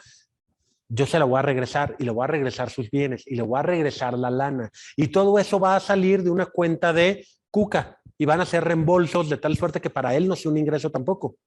Y mi salida tampoco va a ser una deducción, pero tampoco al momento en que él me los aportó a mí va a ser un ingreso. De ahí que nunca hubo una modificación patrimonial. Correcto. Porque hay un contrato mercantil, que es el contrato de asociación en participación, donde una persona se obligó a entregarme y otra persona, que es el asociante, se obligó a regresar al momento en que se termine el objeto. Entonces hay una obligación de entregar, hay una obligación de retorno. No hay una modificación en mi haber patrimonial. En una sociedad anónima, los 3 socios o los 2 socios aportan Cuca. En una AMP se supone que también. El problema es qué valor le doy al servicio que me va a aportar. ¿Ese valor forma parte de la Cuca? Ahí no está establecido. No está establecido. Y puede, a final del día, pudiéramos decir que sí y que no, nada más que aquí hay una cuestión. Porque si yo te reembolso a ti, aquí Cuca, hay una laguna. Si yo te reembolso a ti, Cuca, pues va a ser un ingreso para ti porque tú no aportaste Cuca. O te doy parte de mi Cuca, del que aportó los bienes. Incluso yo se los pongo todavía más complicado y más complejo. Al final del día, ¿qué tanto? Acordemos de una cosa. Esto ya es una persona moral independiente. Claro que sí. Al ser una persona moral independiente, Armando AMP puede contratar a Armando como un asimilado salario. Claro. Entonces, esa generación de supuesta Cuca que le voy a generar, que va a ser mis servicios, van a terminar siendo una deducción para la persona moral. Esa deducción que a mí me va a estar pagando y que voy a estar sacando de mi bolsillo derecho para metérmelo al izquierdo, va a generar un pago de un impuesto que va a ser una retención. O sea, va a estarme generando una deducción adicional y va a estar generándome va a tener una consecuencia fiscal. O sea, Armando Cruz le paga a Armando Cruz Los y servicios que retiene, le presta y le este. retiene, y Armando Cruz entera por cuenta de Armando Cruz. Armando Cruz AMP entera Sí, claro. por cuenta. O sea, esas son las partes. Es que aquí hay una problemática y es donde surgen las dudas. Yo para poderle generar una cuca al servicio, a final de cuentas tenemos que entender que si yo genero una cuca es porque estoy comprometiéndome a aportar algo. ¿Correcto? Esa aportación que yo estoy dando, que va a ser mi servicio, al momento en que yo estoy aportando mi servicio, está evaluado en determinada cantidad. Esa determinada cantidad que yo estoy trabajando día con día, así como un socio industrial, al final del día tendría que reconocerla dentro de la utilidad de la AMP. Si yo no la reconozco dentro de la utilidad de la AMP, pues el tributo lo voy a terminar pagando como renta, porque este dinero que en teoría vale el trabajo de Armando es una utilidad que de los 100 pesos que yo cobré, nunca disminuí. Entonces pago sobre 100 pesos. Ahora, ¿de qué manera podemos resolverlo desde el punto de vista práctico? Digo yo. Porque luego el 259 me dice que igual que una persona moral, se debe liquidar. Sí, claro. Se debe liquidar. Va a haber liquidación y tengo que meterme en un mecanismo de liquidación. Correcto. Si yo meto mi servicio, ¿cuál es la problemática aquí? ¿Por qué mezclé el asimilado con la cuca? Si yo establezco un acta en el contrato donde le doy un valor a la cuca y donde ya le establezco un valor que mi servicio va a valer y voy a ganar un derecho de tal cantidad sobre la persona moral, estoy obteniendo un beneficio o un ingreso y me pueden presumir un ingreso porque si hay una modificación patrimonial en Armando, no en la AMP, ojo. Armando está teniendo porque está obteniendo un derecho de retorno a título gratuito. Ahora, ¿qué hemos hecho en la práctica? Yo aporto los bienes, Armando el servicio. Cuando retire Armando, retira dividendos. Cuando yo retiro dividendos. Y en la liquidación, Armando le doy CUFIN y a los otros dos le doy cuca.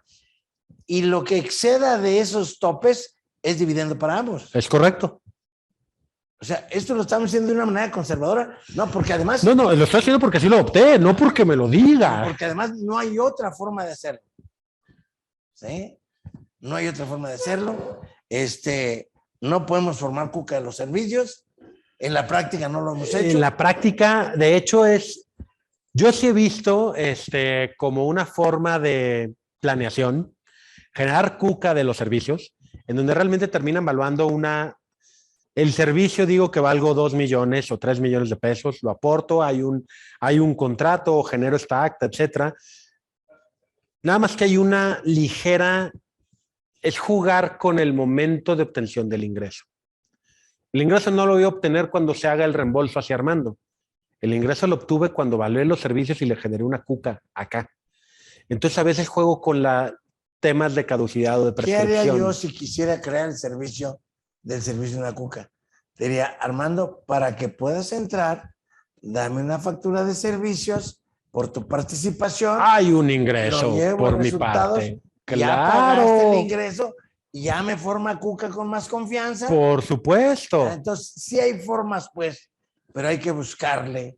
A lo que voy es, ojo, se me va a detonar un ingreso Armando. Claro. Tiene que tener un ingreso Armando. Claro. No en la parte de la AMP, sino acá. Adicional. Ojo, si yo no le genero un ingreso Armando, y ese era el punto, yo no puedo generar cuca. Claro. No se genera una cuca. Además, mira, estas son las formas que lo hemos resuelto en la práctica. Porque no creo que estemos agrediendo al fisco, ni que le estemos omitiendo ingresos. Pero es una forma de aprovechar la AMP. O sea, tenemos que ir cubriendo esas lagunas de ley de una manera conservadora. Y fíjense lo irónico, por más que seamos conservadores, al fisco se le genera un conflicto el que un Armando AMP le pague un Armando. Claro. No lo entiende. Claro, ¿no lo entiende? No lo entiende, porque está en tu mismo estado de cuenta, está tu nombre, son personalidades jurídicas, es la misma personalidad Y jurídica. además en ese supuesto, Armando, me vas a declarar un ingreso sin entrada. Sí, claro, ¿Por qué no te voy a ¿por qué? pagar? Y es más, les voy a decir una cuestión todavía más problemática. Por lo general, cuando hace tipo de revisiones, de entrada, sin conocer el fisco, va a decir, gasto no deducible. Es mi trabajo, lo estoy generando. Es gasto no deducible. Claro. Para la AMP, ¿por qué? Porque no lo entiende. Claro. ¿De dónde tomamos esta forma? Pues del socio industrial. Sí, claro. Yo soy socio industrial y te aporto mis servicios, pero con un ingreso para mí y la aportación es al socio industrial. Tan es así que la ley general de sociedades mercantiles me la asemeja mucho a las sociedades en comandita. Correcto. En donde yo tengo socios comanditarios. Correcto. En donde es eso, un socio comanditario, a final de cuentas, son las figuras de socios industriales. Unos aportan capital y otros aportan trabajo. Un socio que aporta capital, ¿qué creen? Tiene velo corporativo y nada más responde por lo que hubiera aportado. Un socio que a final de cuentas aportó su trabajo, es responsable y lleva cierta responsabilidad en su persona, es responsable solidario. Aquí muy similar. La recomendación que hacemos es cuando vayan a establecer una AMP, hay que leer cuidadosamente, como dijo el maestro Armando, del 252 al 259 de la Ley General de Sociedades Mercantiles, pero no tomarlos con tanta rigidez. Hay que pensar, como él dijo al principio, lo que no me prohíbe que pueda hacer. Correcto. Porque la narrativa es muy corta en esos artículos. Entonces, lo que dijiste al principio me pareció la mayor flexibilidad. Sí, David, pero no me lo prohíbe. Mientras no me lo limita. ¿Por qué tocamos mucho lo de no limitarse? Porque a final de cuentas hay que entender que en la cuestión de Ley General de Sociedades Mercantiles, incluso las interpretaciones de todos los tipos de sociedades, yo puedo incluso ya mezclar ciertas clausulados o ciertos artículos de entre sociedades y puedo hacer ya acuerdos parasociales, etcétera, que me los permiten las legislaciones, aunque mientras no me lo limite tengo permitido hacer este tipo de mezclas. Un ejemplo preciso, práctico y que es muy común es las AC de colonos. Cuando hacen asamblea, siguen los protocolos de la Asamblea de Sociedades Mercantiles. Sí, claro. Sí, y es una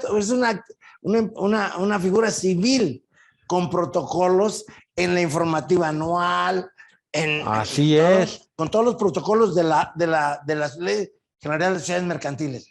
Es para confirmar lo que está diciendo, maestro. De hecho, incluso ya existen tesis jurisprudenciales en donde realmente ya me permiten el tener este tipo de interpretaciones y tomar cierto tipo de actuaciones que eran reservadas antes únicamente para sociedades mercantiles y ya puedo mezclarla con sociedades civiles o a la inversa. Al final del día, mientras hay un principio, si no me lo limita, yo puedo ser flexible. Correcto.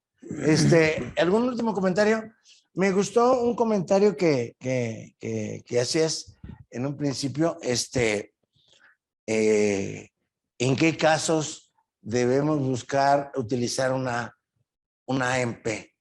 Cuando no es una asociación permanente, cuando no es una sociedad permanente, que lo vamos a hacer por un número de operaciones, por un número de artículos, por una operación temporal, algo así. Sí, realmente que tengan más... ¿En qué caso? Que sea finito a final de cuentas el negocio. Ese es el término que utilizó. Que sea finito, que sepa yo cuándo empieza y que estime cuándo termino. Que sea fácilmente cuantificable, que lo tenga bien identificado, porque, ojo, para poder hacer y meterse en un tema de AMP, incluso para un tema fiscal, tienen que ser administrados, señores. Si yo no llevo un proceso en donde tenga una buena administración que separe qué es lo de uno y qué es lo del otro, se van a complicar la vida. Entonces, otra recomendación que podemos hacer antes de entrar a la sesión de preguntas y respuestas es que busquemos este trabajo entre varios especialistas. Un abogado que sepa de contratos. El abogado tiene que saber tiene que también hacerse acompañar de un contador. Entender qué está entender haciendo. qué es la CUCA, qué es la CUFIN, qué es todas esas cosas. Entonces, es un trabajo multidisciplinario para que nos quede de la mejor manera, pero y aparte lo que estaba diciendo el maestro Armando, que sepamos cuándo empieza y que estimemos cuánto Cuando vamos a durar. termina, es correcto. Permiso de relaciones exteriores No necesito permiso de relaciones o en exteriores. Secretaría de Economía. Al no ser yo, no tener una personalidad jurídica Tampoco. propia, no necesito, únicamente es una inscripción al nombre. Dice Ante el SAT, perdón. La AMP es de duración mínima. ¿Qué pasa si se deja para una actividad agape en forma permanente? Ojo, no es que sea, es la finalidad del por qué me estoy asociando ¿por qué estoy optando por este contrato o este convenio de participación? Es por la facilidad de no tener que hacerlo. Si lo voy a hacer ya de una forma permanente, yo sí buscaría la creación de una sociedad o de una persona que por el tipo de objeto y más de un agape, pues yo le estaría generando, tal vez me iría por una sociedad de producción rural que obtengo mayores beneficios a terminar haciendo una AMP y dejarlas como una AMP.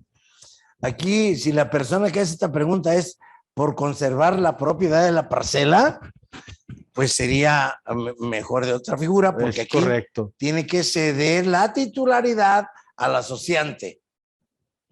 ¿Cuáles son las obligaciones? En seguridad social. A final de cuentas, al momento en que yo me considero como una persona jurídica, una persona para efectos fiscales, yo en las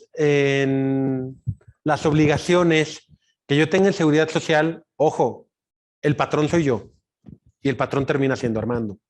O sea, para seguridad social no existe el patrón, la AMP. No existe la AMP. ¿Por qué? Porque acuérdense que, así como para un efecto fiscal, para un efecto de seguridad social, la seguridad social lo que regula es la relación subordinada, la relación laboral que existe entre una persona y sus trabajadores. Si no existe esta relación, yo no me puedo montar a un cumplimiento de obligaciones laborales, por ende, de obligaciones patronales. Aquí yo reconozco como sujeto patrón a Armando. Y él es Armando. ¿Qué recomiendo? Que Armando, por esa AMP, abra un registro patronal independiente, genere que lo está abriendo por esta AMP y cumpla por esta situación. ¿Me pueden venir a demandar laboralmente? Sí, laboralmente a quien demandan es a Armando, el que tiene la relación jurídica con los trabajadores y la subordinación es Armando, es el asociante. El asociante está obligado a todas las obligaciones laborales y por ende de regulación patronal al 100%.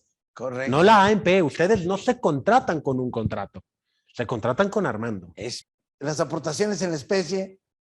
Si se refiere a que hay retención, no hay retención. No. Se está cambiando la titularidad. Aquí estamos, seguimos esperando que el artículo 14 me haga la excepción de que no hay enajenación. Pero el artículo 14 del Código Fiscal de la Federación dice las aportaciones a una sociedad o a una asociación. Es correcto. Por eso estamos contestando conforme al texto de ley. La siguiente. ¿Tributa como una persona moral del título 2? Sí. ¿Con qué obligaciones? Las mismas. Son régimen general de ley. Todas las obligaciones que tiene una persona moral del régimen general de ley título 2 las tiene una AMP. La siguiente ya lo contestamos, sí. Y luego dice, ¿existe retención de impuestos sobre la renta? No. ¿No? Por la aportación de servicios, no. Entre asociantes y asociados no, porque no, lo estoy aportando, no hay una retención. La única retención que existe entre asociado y asociante es en el pago de dividendos. Estoy obligado a retenerle el 10% por el dividendo que estoy pagando. Y quizás en lo que decía el maestro Armando, en caso de que él quiera sacar de la AMP un salario como asimilado, que sí me lo permite, ahí va a haber una retención. Ideal, esas serían las dos excepciones. ¿Puede trabajar en reciclo? Puede tributar como reciclo. A final de cuentas, soy una persona moral. El reciclo me aplica igual si soy una persona moral que estoy llegando a los límites de ingresos. y estoy cumpliendo, ¿puedo ser reciclo? Sí, a final del día termino cumpliendo conforme a flujo efectivo. Vamos entendiendo una cosa. A final de cuentas, acuérdense que la asociación en participación no es que sea, ya me pusiste en el régimen general de ley. Sí, ahí aplica. Pero acuérdense que para efectos fiscales es persona moral. Tiene personalidad jurídica. Es persona moral y yo puedo meter a esa persona moral en los distintos capítulos. ¿Por qué en el título 3 no? A final de cuentas, yo puedo tener una AMP como donataria autorizada. Yo pudiera tributar y pudiera sacar todos los permisos porque soy una persona moral que si cumplo con todos los requisitos para ser una donataria autorizada, no me iría al título 2, me iría al título 3. Ojo, las AMP son personas morales para efectos fiscales. Como persona moral yo puedo caber en los distintos capítulos de personas morales. Yo puedo ser una AMP como la que platicábamos, donde estoy aportando camiones. Yo tengo el 90% de mis 95% de mis ingresos se obtienen por el transporte de carga. Puedo darme como régimen de coordinado. Soy una AMP en el régimen de coordinado, señores. No hay una limitante. Soy una persona moral que va a tributar como régimen de coordinado. ¿Cuánto tiempo voy a ser contribuyente? Era lo que bien comentaba el maestro David. ¿Hasta que la liquide? Hasta que la liquidemos. Si yo no la liquido, sigue existiendo la persona. Ahí está en el 259. Es correcto. 259, Ley General de Título de Operación de Crédito, lo que debemos seguir para liquidarla. Así es. Si yo no la liquido, yo no puedo quitarla. Los pasos, disolverla y liquidarla. Así es. Nombrar liquidador, auditarme en mi periodo de liquidación, etcétera, etcétera. Hay una última pregunta. Creo que si el origen fue por una actividad y esta no se cumple, ¿se puede cambiar la actividad? Esta pregunta es interesante no tanto por cambiar la actividad. Lo que hemos reiterado en el curso, en esta plática, ha sido el cómo chocan las actividades o las obligaciones fiscales con las obligaciones mercantiles o del contrato. Si yo terminé la actividad, ojo, la actividad fiscal aquí dejaría de tener forma a su propia existencia. Si el contrato se cumple, el contrato le dio origen a la AMP. Fiscalmente tendrá que liquidarla. Para poder cambiar la actividad, tengo que hacer un adendum al contrato y modificar el objeto del contrato para poder modificar la actividad ante el SAT. ¿Puedo meter y modificar la actividad directamente? Lo pueden hacer, señores, porque al final de cuentas se pueden meter con su fiel, hacerlo, etcétera. Pero lo llevarían a una inexistencia jurídica, porque hay una actividad o un objeto que ya se logró, que ya concluyó y que el contrato está finito, pero sigue existiendo una persona moral en donde ya no debería de existir esta persona moral a no ser que noven el contrato. ¿Qué pasa cuando muere alguno de los participantes de la AMP? Pues no, lo mismo, a final del día se acaba el contrato. Yo se los voy a poner así, se termina el contrato. Sí, claro. ¿Qué pasa fiscalmente? Tengo que liquidarla porque terminó el contrato. ¿A quién tengo que restituirle los bienes o las obligaciones? Los herederos. A los herederos. Ojo, civilmente tienen derechos, al igual que cualquier contrato. Es lo mismo que un contrato de préstamo. Si se muere la persona o el deudor, yo como acreedor puedo ir y puedo cobrar. Claro que puedo cobrar, tendré que encontrar quién es el beneficiario y entonces se extiende y hay un contrato. Muriéndose cualquiera de las partes, se extingue el contrato, pero permanecen los derechos y obligaciones entre las partes. Tendrá que terminarse. La pregunta que está subrayando la última, bueno, la penúltima, está interesante. ¿Considera que es mejor la copropiedad que la AMP? Aquí la diferencia es que en la copropiedad la copropiedad desde el punto de vista civil es una forma de adquirir la propiedad. Y el que va a aportar servicios no aporta propiedad. Entonces, sí, al menos que con el servicio se vaya a generar... Es correcto, derechos copropietarios futuros, entonces sí. o que sí, o que obtengas un certificado de participación o algo. Es correcto. Sí, pero en principio la copropiedad es una forma de adquirir la propiedad, ¿correcto? Entonces sí está difícil. No es mejor o peor, sino depende de la situación. Hay que ver la ¿Qué quieres hacer? Y en función de lo que tu cliente quieras hacer, yo te pido, déjame ver jurídicamente cómo puedo soportar lo que tú puedes hacer. Y de ahí ya me iría a recomendar una AMP o una es correcto. Adelante, maestro, por favor, a la siguiente. Antes de liquidar la AMP, ¿dónde se reparte CUFIN y CUCA? ¿Qué es lo que se reparte en el asociado y el asociante? ¿Lo podría repetir, David, por favor? Sí, cómo no. Quedamos que la CUCA se forma con las aportaciones. La CUFIN, pues ya sabemos con el pago del impuesto, la utilidad fiscal neta, la cuenta de utilidad fiscal neta. El problema es que el que aporta bienes no me está aportando, perdón, el que aporta servicios no me está aportando CUCA. Ese es el problema.